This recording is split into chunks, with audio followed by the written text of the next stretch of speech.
मसीह में प्यारे भाई और बहनों, आज हम संत लूकास का सुसमाचार अध्याय 18 पद संख्या 18 से 25 तक वाक्यों पर मनन चिंतन करेंगे, जहाँ एक धनी युवक ईसा के पास आता है और पूछता है, हे भले गुरु, आनंद जीवन का अधिकारी होने के लिए मैं क्या करूं?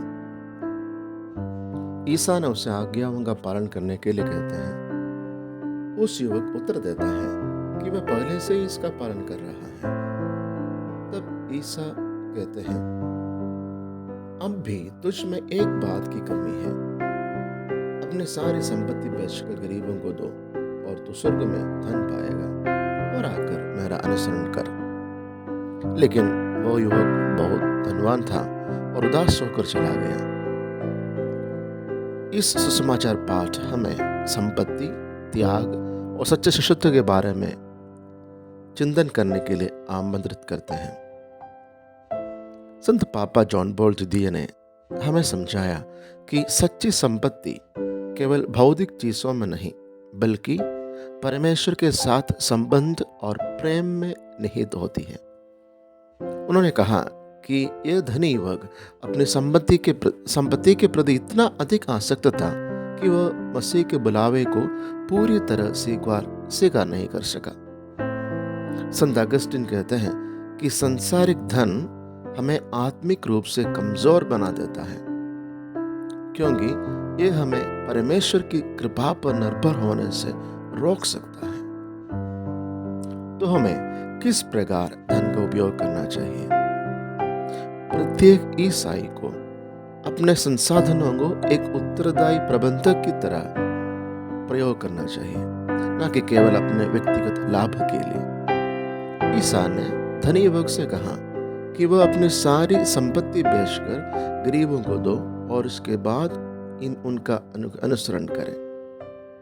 यह हमें सिखाता है कि एक सच्चे शिष्य को अपनी प्राथमिकताओं को आत्मिक उन्नति की ओर मोड़ना होगा।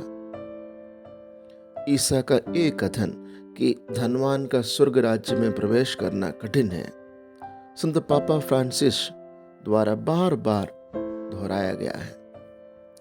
वो हमें सावधान करते हैं कि भले ही धन बुरा नहीं है, परंतु उस पर अत्यधिक आसक्ति हमें कठोर और स्वार्थी बना सकती है।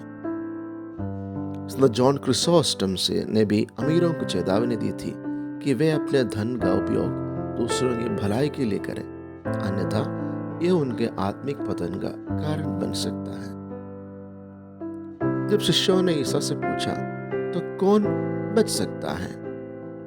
ईसा ने उत्तर दिया, जो मनुष्यों के लिए असंभव है वो परमेश्वर के लिए संभव है। हमें समझना चाहिए कि केवल परमेश्वर की कृपा ही हमें सांसारिक आसक्तियों से मुक्त कर सकती है और मोक्ष की ओर ले जा सकती है। यदि हम अपने धन और सुख सुविधाओं से अधिक परमेश्वर के प्रेम को चुनें, तो हम सच्चे आनंद और अनंत जीवन को प्राप्त कर सकते हैं। प्रिय भाई और बहनों, यह सुसमाचार हमें आत्मनिरीक्षण करने के लिए आमंत्रित करता है। क्या हम अपने सांसारिक धन को परमेश्वर से अधिक महत्व दे रहे हैं?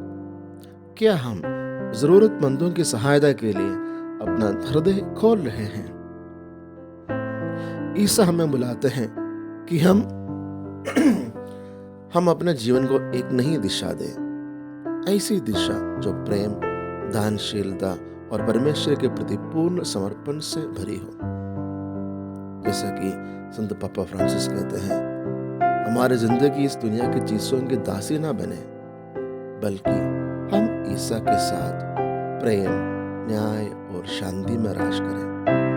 आइए हम इस बुलावा को स्वीकार करें और एक सच्चे शिष्य की तरह अपना जीवन को जिए। मसीह आप सबको आशीष दे।